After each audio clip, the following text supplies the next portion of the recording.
Everyone, आपके अपने YouTube channel teach commerce में आपका स्वागत करते हैं। जैसा कि हमारा अकाउंट का क्लास चल रहा था, अकाउंटेंसी के क्लास में मैं सीख रहा था फाइनेंशियल स्टेटमेंट। फाइनेंशियल स्टेटमेंट का मैंने एक वीडियो में थ्योरी कंप्लीट कर दिया था। अब हम समझते हैं बैलेंस शीट का फॉर्मेट। देखिए, बुक के जो बैलेंस शीट के जो फॉर्मेट है बहुत बड़ा दिए है, बहुत लंबा दिए है, जिससे बच्चों को पढ़ने में प्रॉब्लम हो सकती है। तो मैं एग्जैक्ट बता रहा हूँ कि एग्जैक्ट आपको आपके बोर्ड के पेपर में जितना काम है बस मैं उतना ही लिखा हूँ, और उसको ध्यान से देखेंगे तो आपको अच्छे से क्लियर हो जाएगा। क्योंकि आपको ये पेपर में पूछ सकता है एक थ्योरी में भी कि इसका बैलेंस शीट का नमूना दीजिए, तो बैलेंस शीट का नमूना आपको आना चाहिए। अगर आएगा तभी आप बता पाएंगे, और इतना लंबा लंबा चीज है कि इसमें याद करने में प्रॉब्लम होती है। तो आइए सबसे शॉर्ट में समझते हैं बैलेंस शीट का फॉर्मेट, जो एकदम आसानी से आप कर सकते हैं। ध्यान दीजिएगा, बैलेंस शीट, ठीक है, यहाँ पर कंपनी का नाम डाल दीजिएगा। आप समझते हैं सबसे पहले, अब पहले हम लोग जो 11th में बैलेंस शीट समझते थे वो दो पार्ट था, इधर एसेट्स और इधर लायबिलिटीज होता था, इधर एसेट्स होता था। ये पुराने मैं 11th में पढ़ा था। अब न्यू कंपनी जो होता है, कंपनी जो एक्ट होता है 2013 में कंपनी एक्ट जो होता है चेंज हो गया। चेंज का मतलब क्या होता है, बैलेंस शीट का फॉर्मेट चेंज हो गया। जो इस फॉर्मेट को देख रहे हैं, पहले अलग अलग फॉर्मेट था, बैलेंस अलग अलग, अब एक ही को कर दिया। अब जैसे कि एक तरफ लायबिलिटीज आ गया है, यहाँ डबल हेडिंग, एक तरफ मान लीजिए लायबिलिटीज आ गया, इसी लायबिलिटीज के नीचे सेकंड पार्ट में डाल देगा एसेट्स, और लायबिलिटीज के बैलेंस को यहाँ पर डबल कर देगा, और उसी एसेट्स के बैलेंस को डबल कर देगा, तो आपको वो क्लियर हो जाएगा बैलेंस शीट। ठीक है, तो एक ही पार्ट में कर देगा। आइए समझते हैं पहले क्या क्या चीज आता है। सबसे पहले हमारा आता है इक्विटी एंड लायबिलिटीज, ये इसका हेडिंग है, मेन हेडिंग, सबसे मेन। उसके बाद इसके अंदर क्या आता है, शेयर होल्डर फंड। अब शेयर होल्डर फंड में जाता क्या क्या है पहले ये समझते हैं। पहला जाता है शेयर कैपिटल। शेयर कैपिटल देखिए कौन कौन सी पूंजी हो सकती है, पूर्वाधिकार पूंजी भी हो सकती है, समता पूंजी भी हो सकती है, जिसको preference share and equity share भी बोलते हैं। वो सारे के सारे शेयर जितने होंगे, सारे के पूंजी जितने होंगे, वो किस में जाएंगे, इस वाले हेडिंग में जाएंगे। किस में जाएंगे, शेयर कैपिटल में। अभी शेयर कैपिटल का जो मैं हेडिंग बताऊंगा कि इसमें क्या क्या जाएगा, तो आपको बैलेंस शीट में बस एग्जैक्ट इतना फॉर्मेट बनाना है, और आपको रफली में करके दिखा देना है कि शेयर कैपिटल में जो अमाउंट गया वो कितना आया और वो कैसे आया, ये आपको नोट्स ऑफ अकाउंट में बताएंगे। तो पहले समझ लीजिए शेयर कैपिटल में जितने भी पूंजी रहते हैं सारे चले जाते हैं। उसके बाद समझते हैं रिजर्व एंड सरप्लस। अब रिजर्व एंड सरप्लस में हम समझते हैं, रिजर्व एंड सरप्लस में हम समझते हैं, ध्यान दीजिएगा, रिजर्व एंड सरप्लस में क्या क्या जाता है। सबसे पहले जितने भी संचय रहते हैं, चाहे वो सामान्य संचय हो गया, जो भी संचिति या संचय रहते हैं, सारे के सारे संचय बैलेंस शीट के लायबिलिटी साइड में रिजर्व एंड सरप्लस में जाते हैं। और सरप्लस मतलब जो पीएल अप्रोप्रिएशन का आपका प्रॉफिट आएगा।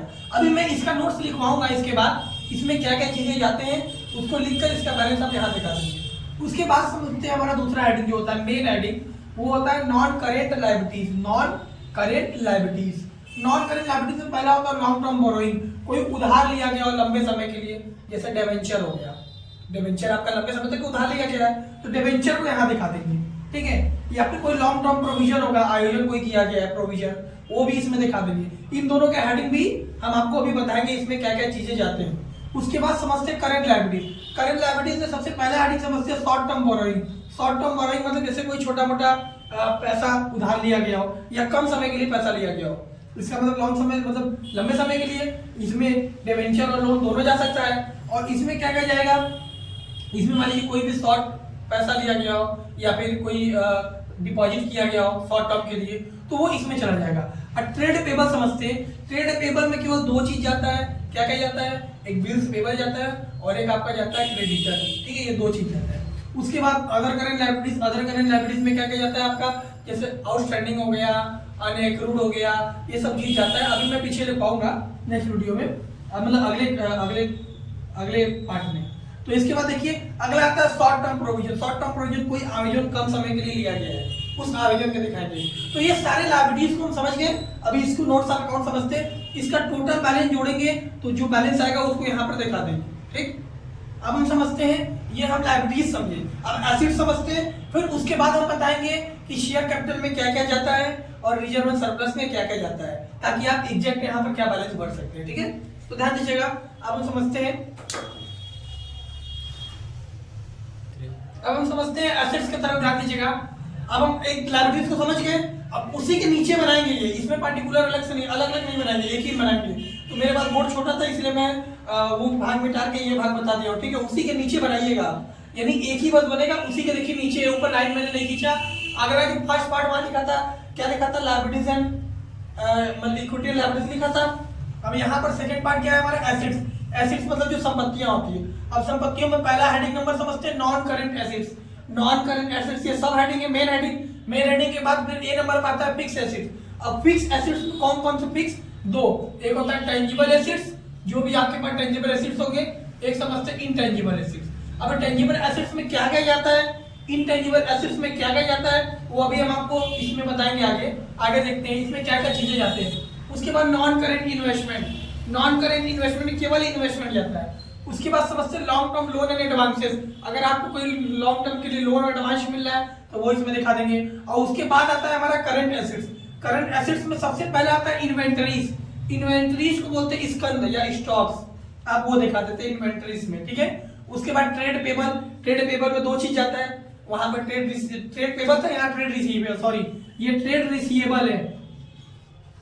ट्रेड रिसीवेबल का मतलब क्या होता है कि प्राप्त विपत्र। अब जैसे वहां पर दिखा रहे थे आप बीआर बीपी दिखा रहे थे, यहाँ पर बीआर दिखा देंगे। वहां बीपी के साथ डेबिटर क्रेडिटर दिखा रहे थे, तो यहाँ दिखाएंगे आप बीआर के साथ डेबिटर दिखाएंगे, ठीक है।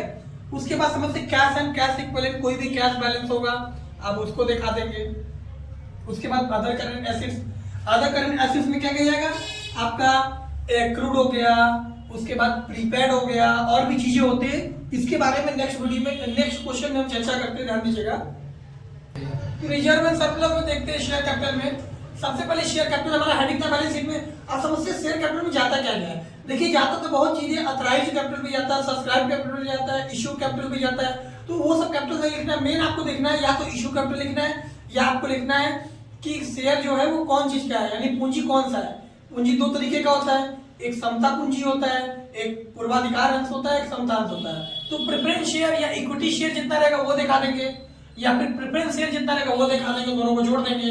अगर मान लीजिए प्रेफरेंस शेयर पर कोई कॉस्ट इन एरियर है तो उसको घटा के तब दिखाएंगे, या फिर मतलब इक्विटी शेयर पे, या फिर अगर प्रेफरेंस शेयर पर शेयर फॉरफीचर है या ये दोनों, तो ये दोनों को घटा देंगे। तो शेयर कैपिटल में हम जो बैलेंस शीट में लिखे थे एग्जैक्ट बैलेंस कौन सा दिखाएंगे, शेयर इक्विटी शेयर हो गया, प्रेफरेंस शेयर हो गया, दोनों जोड़ देंगे। अगर कॉस्ट इन एरियर रहेगा या कॉस्ट इन या फॉरफीचर रहेगा शेयर, उन दोनों को घटा देंगे।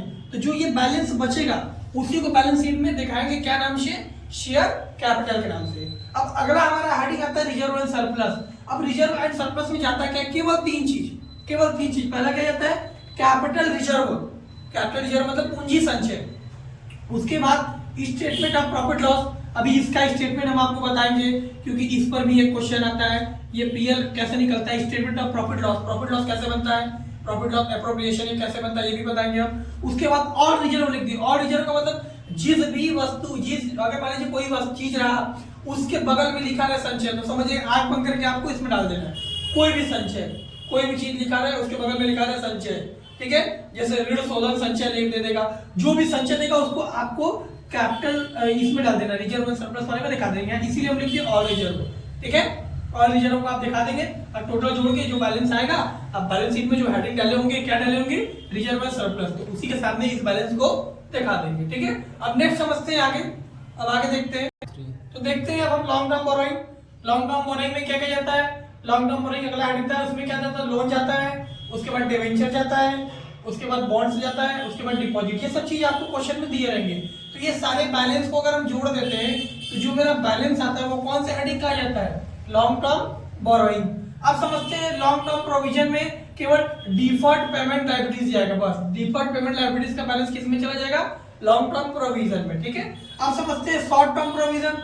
शॉर्ट टर्म प्रोविजन में क्या क्या चीजें आते हैं, from bank, loan and advance. अगर ये दोनों बैलेंस को जोड़ते हैं, जो बैलेंस आ जाता है वो कौन से हेडिंग में चला जाता है, लॉन्ग टर्म बोरोइंग। जब एक सवाल बताएंगे, क्वेश्चन बताएंगे तो आपको क्लियर हो जाएगा कौन चीज कहाँ का है। और सबसे ज्यादा जो पूछा जाने वाला है वो ट्रेड पेबल। ट्रेड पेबल में केवल दो चीज जाते हैं, क्या क्या जाते हैं, एक तो क्रेडिटर हो गया यानी लेनदार हो गया, और एक आपका बिल्स पेबल हो गया, देय विपत्र। ये दोनों बैलेंस को जोड़कर कहाँ दिखा देते हैं, ट्रेड पेबल में, ठीक है।